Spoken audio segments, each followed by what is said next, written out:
What's up, y'all? This is StoryHive on location in Vancouver with Van City Beats, Eats, and more. That is like my best Batman voice. Death metal Batman. Death metal meets Where are Batman. Yeah. Same person. Didn't know? Yeah. Now you know.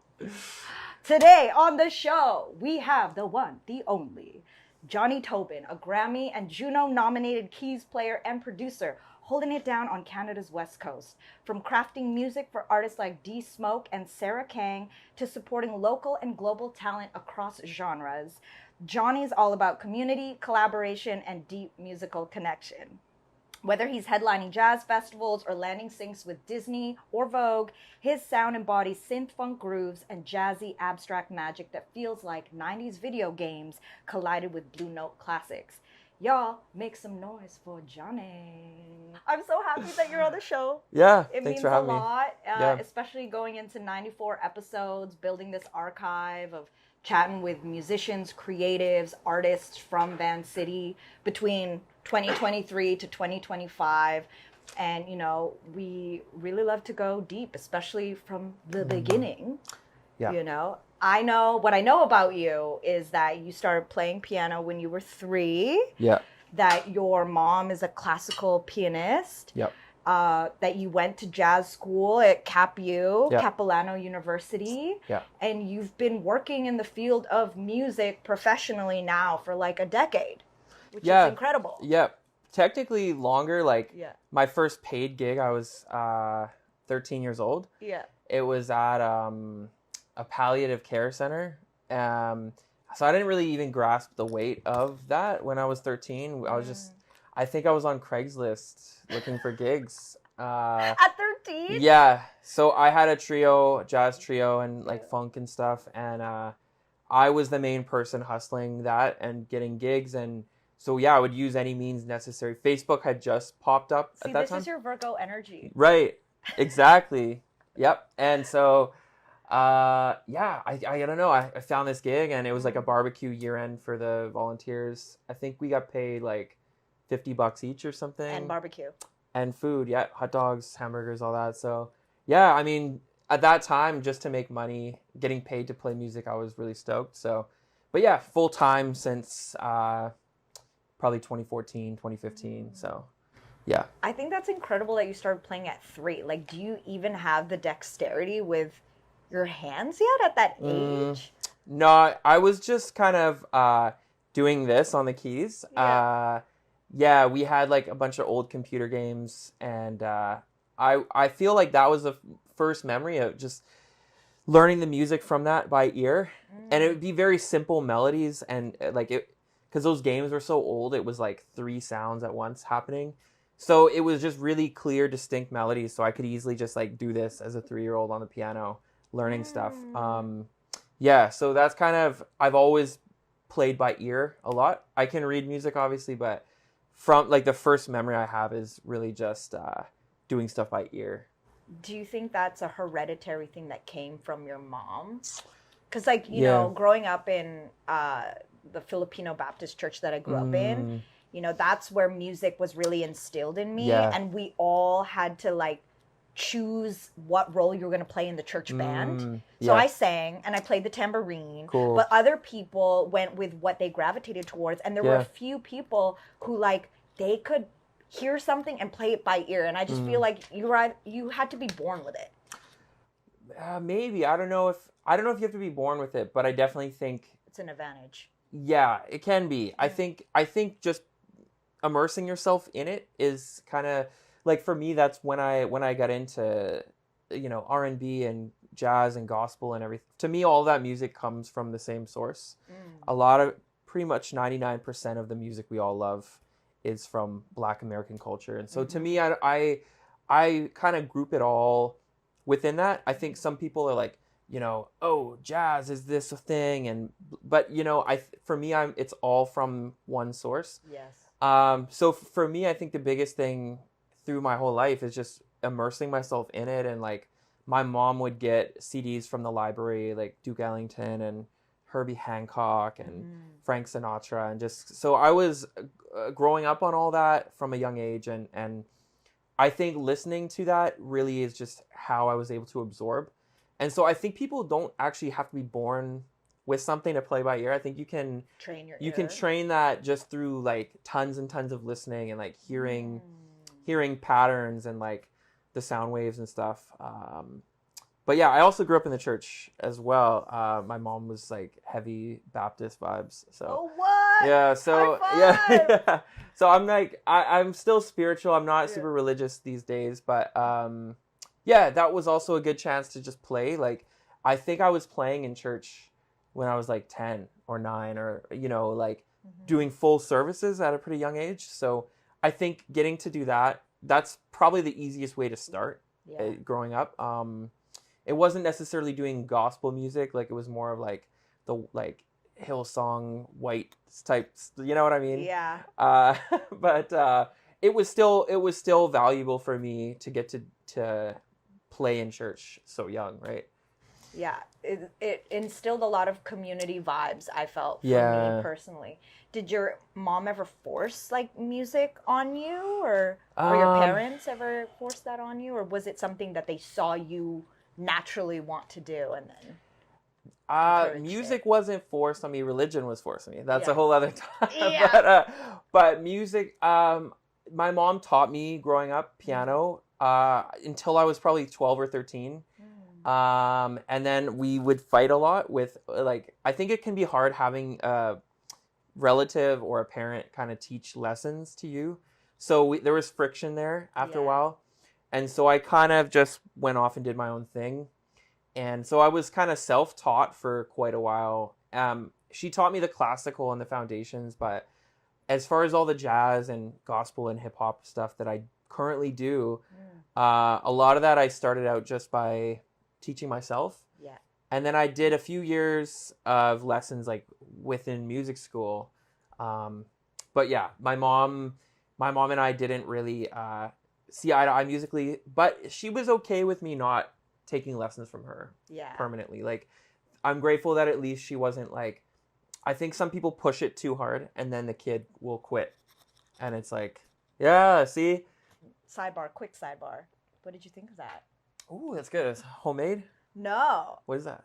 So we'll get into the mystery box later. My bad. But this cafecito is from a place called Just Another.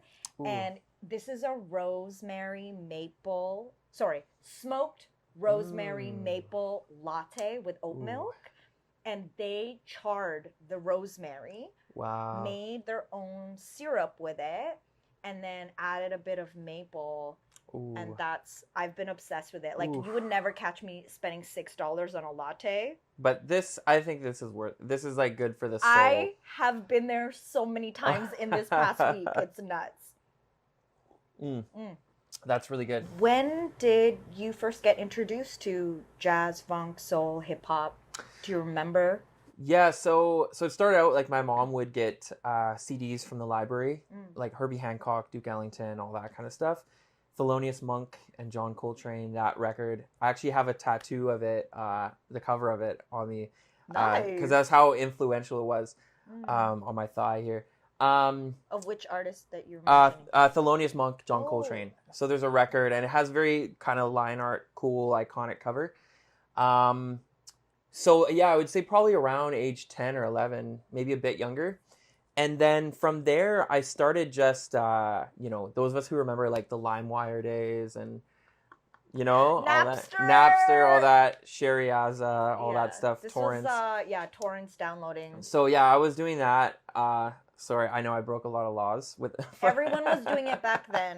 But I would go on and find, I would go on these sprees of okay, who influenced this person and this, and so I go okay, I think Herbie Hancock unlocked a lot for me because that record, The Headhunters, I think came out in 75, maybe 76, and so much hip hop music and neo soul and all that kind of stuff.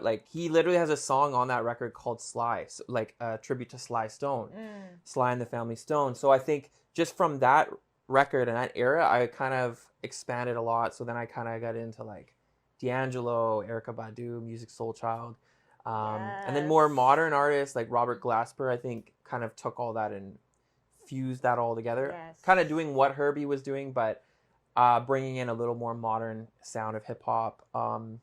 So yeah, I think that all was kind of between the age of like 10 and 14, 15. And it just continued growing. I think like, yeah, I'm glad I went on these YouTube and just Googling rabbit holes of like similar artists to this. And then just each one checking out. Like there's an artist, Strange Fruit Project. I don't know, it's like a deep cut kind of hip hop. I was checking that out. I was checking out like LP and, you know, like super like underground hip hop stuff, Cannibal Ox. I don't know, like no, never heard of that. But yeah, like I was checking out really abstract hip hop when I was like 14, 15. So yeah. Amazing. Yeah. And then is that how you just started to go that trajectory? Yeah, I would say so. Yeah, I got gifted a laptop at some point by my uncle. He works in tech. And so he just like, here, like brand new MacBook, boom. And so I got into like GarageBand and Logic from there. Started making beats, and I think a lot of folks that play instruments and learn jazz, they typically will do a thing where they get to a certain point and then they're like, all right, I'm gonna put out a jazz trio record and do this whole thing. For me, I kind of took a different approach, and I just continued making beats, and I wanted to fuse that with the jazz influence. And so instead of going into a studio and you know, getting like an upright bass and drummer, I was like, well, I can just make all these beats myself and like throw in, you know, the jazz compositional influence with the hip hop. So yeah, I think I released my first thing in officially like 2018, something like that. Wow. I was mostly doing, playing What was keys. the name of that project again? So it was a single called Sunrise. Yes, I remember that. And then the album was called Psychedelicate. Yeah. So yeah, so it was kind of cool. Like I had mostly just been playing on other people's stuff and just a side session person. But yeah, I don't know. I was getting really into making beats and doing all that. So I finally was like, okay, I'll put my own stuff out. And it's led to a lot of cool stuff. I'm curious to know, like, how did you come to develop your unique sound and style? Yeah, I mean, I think, again, it just stems from what I grew up listening to and then discovering. And then, I mean, I didn't bring this up yet, but I grew up playing video games a lot. And so I would say that really had a huge impact. Like, especially, there's a video game called Sonic CD. Out of the Sonic the Hedgehog games, it's not as known as the other ones. The first three games are sort of the main. But Sonic CD, for me, had kind of like just this sort of acid jazz, sort of... there's some D&B, jungle, some kind of like house, funky house stuff on there. Really? On that game? But that game, for me, really, just thinking back, really had a huge impact because there was like really jazzy tracks in there, but with heavy electronic influence and stuff. But yeah, I would say video games and just the freedom that exists in that space really influenced a lot of what I do, and the sonic textures of it too. And yeah, just kind of all the synths and some of the quirkiness or some of the expression. Did you ever think, because now you are composing and making music for video games? Yeah. How did you get into that? So I've been doing that for a little while. A lot of did you ever see yourself doing that? Oh, like, good question. I don't know if I think it was always a dream to do. I don't know if I ever saw myself doing it, but yeah, it feels really gratifying to get to. I've done a bunch with my friend Ivan Barbu. We had a still ongoing, but we've kind of, there's been no beef, no bad vibes, but just gotten busy with other things. But we had a composing kind of sound team called Hungry Squirrels. So we worked on a project for like a Neopets game, for those who remember Neopets. Is that like Tamagotchi? Tamagotchi, yeah, kind of, yeah. Back from MySpace era. But they did a mobile game, so we did music and sound effects for that game. We did some VR projects. We did a thing for TransLink. Cool. Yeah, like a VR experience for them for the PNE a couple years back. But yeah, most recently I've been working on this game. called Warship Jolly Roger, and it's a yeah, What a name! I know. It's from a Yeah. French comic book, actually. Okay. And the artist and writer from the comic are on the team of the game. And that opportunity actually just came from social media. And the director of the game, he used to run this hip hop blog called Word is Bond. Yeah. You heard of that one? Yeah. Yeah. So he used to Cool. run that, and I think he'd even featured my music there back in the day before, like, maybe 10 years ago or something. And so he was making a game, and so he reached out and was like, would you be down to be part of this? So I've been part of that for the last, I want to say, 2 years. It's a slow process, but yeah, he kind of said, we want you to do your thing on this, like, more hip-hop influenced and not just copy what other games out there are doing. So that's been a really cool thing to be a part of, for sure. I wanted to talk about your, you mentioned in one of your bios, Saturday morning cartoons and cereal combos. Yeah. I was like, talk to me about cereal combos. Yeah, I don't know. I just kind of, I have that in a bio. As well as the Saturday morning cartoons. What did you watch and what did you eat? What did I watch? I remember watching the Buzz Lightyear Disney cartoon, like Buzz Lightyear Star Command was one of them. DuckTales, for sure. DuckTales, Darkwing Duck. I was into everything pretty much. So I think I just kind of put that on my bio though, as like, because I think it's important. Like, I want to stand out, and I want to, but not in a way where I'm forcing it. I'm just like, this is me. I like what I like. I think some people kind of like water down themselves. I don't think we need to do that. If you are into like nerdy specific things, whatever, like, it doesn't really matter. Like, just be that. Put that out there. Like, so, all my album art pretty much generally is like very colorful and cartoonish. And also, for me, it's important to connect with our inner child. Yes. And so, yeah, for me, all of that is just like symbolic of that. Like, yeah, like I still like the show Recess. Like, there's nothing wrong with that, Yeah. It's great. What is your dream for yourself? Like, what do you want to achieve now? Yeah, it's interesting because I remember when I was in university, we had to do these goal setting things? 2-year plan, 5-year plan, 10-year. Yeah.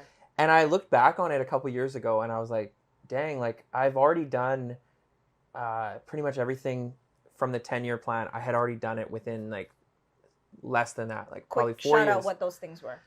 Probably like, certain artists in Vancouver that I had wanted to work with. Like, all of those worked with. Touring, playing overseas, I had done all that. Releasing music, learning about like DAWs, like Logic Pro, and producing all that. So yeah, I think those are some of the general goals I had. So for me now, it's more just like, I'm trying to just enjoy the journey. I don't really have, maybe it's bad, but I don't really have specific dreams. I'm more just want to be at a place where I just continue to enjoy the music I put out and continue to grow where it reaching new pockets. I've already gotten the chance to open for some really dope artists. So like Braxton Cook, Cartoons, Addy Oasis, look all those three up, really dope. I think they've all done Tiny Desks too. For me, I guess with that, I want to do a Tiny Desk. Ooh, that's a good one. Yeah, that'd be a specific goal. What I would love to happen is like something I'm working on now to just really get blow up, or something get placed in like a really cool project. Like, I'd love to work with Ryan Coogler or Jordan Peele, or something within the Star Wars universe. Like, but Ludwig cuddle my cat. Ludwig Göransson was a cool example for me, like an inspiration, because he's worked on like The Mandalorian, like Star Wars projects. He's worked with Ryan Coogler. He's done hip hop production, soul music production, like, and that to me is an example of someone who kind of is versatile. So I think in my own way, I want to aspire to do some of that type of stuff and work in some of those spaces. That's dope. Yeah. Okay, now I need to know, Jonny, about D-Smoke. Oh yeah. Like, I have him on speed dial. No, I don't. You can't be writing that on your bio and not talk about it. What's that moment? Yeah, so that actually, again, similar to other things, happened through Instagram. And so, yeah, there's this producer he goes by the name of Beast. I think his handle is Woe Beast, and he doesn't even have, like, if you went to his page, you wouldn't know. Like, he's very humble and kind of like doesn't post very often. Yeah. But he's worked on some projects for bigger names, and so he had hit me up a while back, and we had some stuff, and I was like laying stuff on.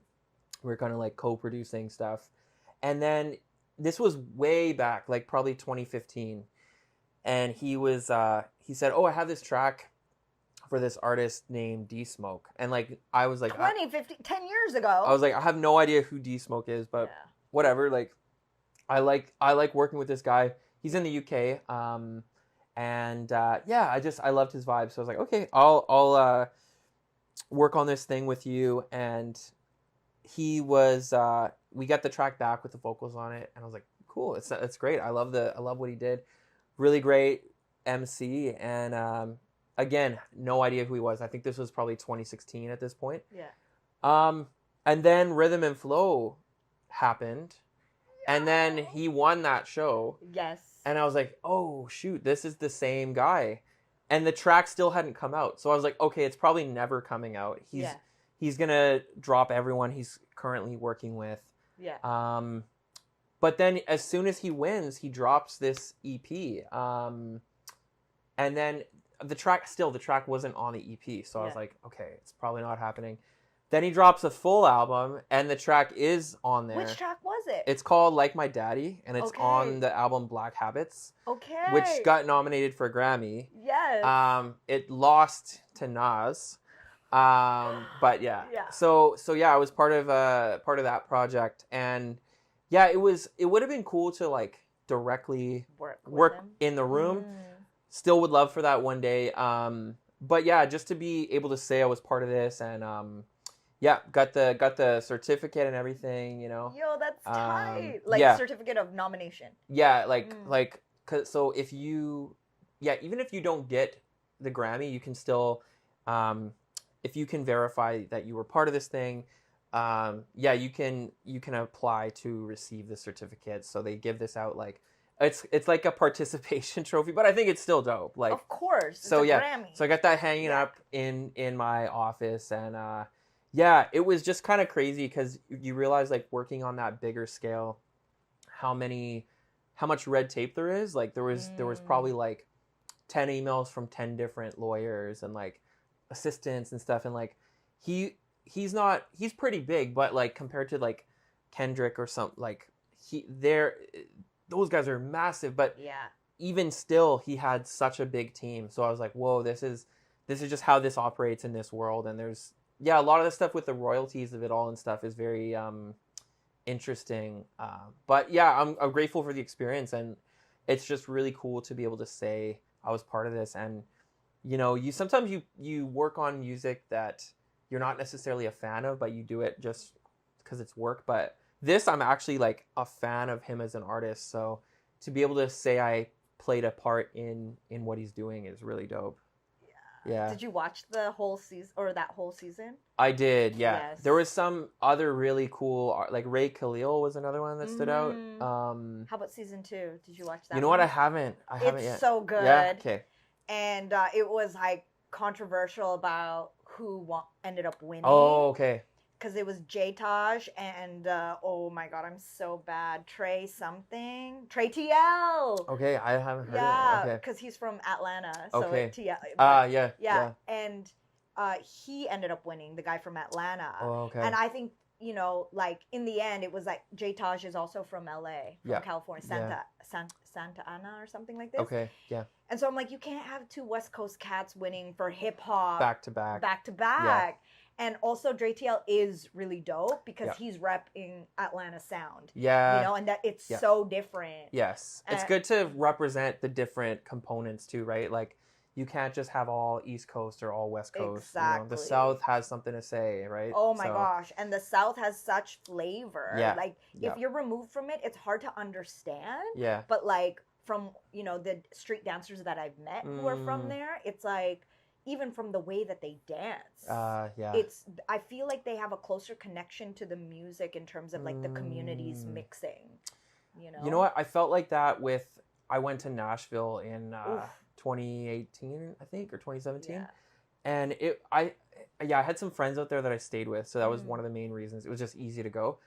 And I originally was like, oh, it's just gonna be all country music. I don't really love country that much, And it's unless it's good country, you know, like there is good stuff. But yeah, I saw so much more, and there was like so much gospel and soul and blues, and even some of the country that I did hear live, there's like a soulfulness to it, and I felt like, in spite of all the racism and all that nonsense down there that's occurring, when I was in Nashville, the music scene, the folks that I got to see, it just felt like there was this real like unity happening. You know, like there would be bands like 5 black guys, 1 or 2 white guys, and they're playing like a Tim McGraw song, but they're throwing so much sauce in it, and there's players that are coming from the world of gospel, and like it has this feeling there of fusing all these things, and I really loved it. I think sometimes there's like this media spin on it that happens, but you actually get down there, and down south, when you're around the right people, it's really is a vibe. That's so cool you mentioned that. Yeah, DJ Static was on the show last week. Yeah. And he talked about Memphis. And he talked about how he had such an amazing time there. Cool. And I feel like those are definitely in my like list of places to go for music. Yeah. You know, music discovery. Yeah. Yeah. I think there's a IG page I follow called Nashville is Not Just Country Music. And they're really name. Yeah, I know. It's a mouthful, but they're really trying to make an effort to like showcase like hip hop from Nashville and funk music from Nashville and R&B from Nashville and all that. So like there's definitely groupings of folks that are doing other stuff and really trying to showcase like we have way more to offer, right? Yeah, that's sick. Yeah. Okay, are we ready for our eats? Let's do it. Because I felt my belly rumble. Let's do it. Like I said, I brought this from a cafe that is on Broadway near Balaclava. Ooh, so like the west side, near McDonald Street. And it is called Just Another. It is a cafe by day, a wine bar by night. Ooh, cool. And this is where I got this smoked rosemary maple latte. And so we've got, we're all going to share these. All right. But we've got a matcha white chocolate chip cookie. We've got your good old classic chocolate chip cookie. These are crazy. Apparently this thing sells out. Like when I've gone in a late morning, this thing's gone. Which do you want to try first? Let's go with this one.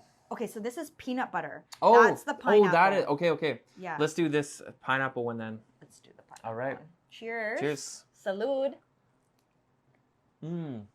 That's really good. Yep. Man, we've gotten to chat so much. Yeah, I know. It's great. We got 2 minutes left on this live stream. I have time for another question. And I definitely want to ask you about, Vancouver's music community and who are you stoked on right now? Go check out K-Pop. I don't know when he's releasing next. Big fan. K-Pop is dope. Another artist that's kind of on the come up, a singer named Haley Wallace. I don't know if you've heard of her. No. Yeah, she's kind of like R&B, folky vibes. Really good. From Vancouver? Yeah, I believe she's originally from, I can't remember where, somewhere on the island. Yeah, she's an Indigenous artist and just really, really dope. Really cool, rich voice. She has a couple singles out. Potato Head People, of course, are really dope. Yes. I don't know if he has any music actually out, but there's a keys player named Justin Juan. He's a bit younger, Filipino guy. He put on this really cool show a few months ago, like a Devin Morrison tribute night at Guilt. Okay. With like Nina Mendoza was also part of it. So check him out too, Justin Juan. I'm trying to think who else. Who can I shout out? Vancouver, only Vancouver, right? Well, whatever. Well, I would say anyone who's present and alive in your life musically right now that you're like. Tanika Charles, of course. Toronto. Mike Hiltron, Toronto as well. I've worked with them both, but even if I hadn't worked with them, I would say like you have to go check them out. Jonny, it's been good. Thank you so much for being our 94th episode, our 94th interview, I should say. Yeah. It's been so nice, like, hearing more about your music, your process, your hopes, your dreams. And yeah, to just sit down and eat yummy things with you. Oof. Yeah. Sorry for that one where I didn't wait, but It's okay. You're forgiven. Shout out to everybody who's tuned in, who's watching the replay. We appreciate you. Up next, from here on, we are taking the show to Nanaimo and Victoria region. So Vancouver Island, some really dope artists and creatives and store owners and ...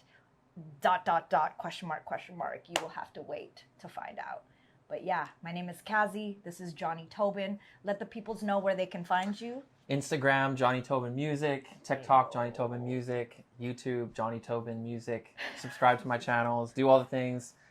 Music on all platforms. 6 albums out. Just dropped a single the other day. Ayo! Smash Brothers Melee video game cover. Yes. We didn't even get to that, but yeah, that's out. So Yes. Yeah, Check check that it out. Yeah. Okay, y'all. Peace. Much love. This is Van City. Beats, eats, and more.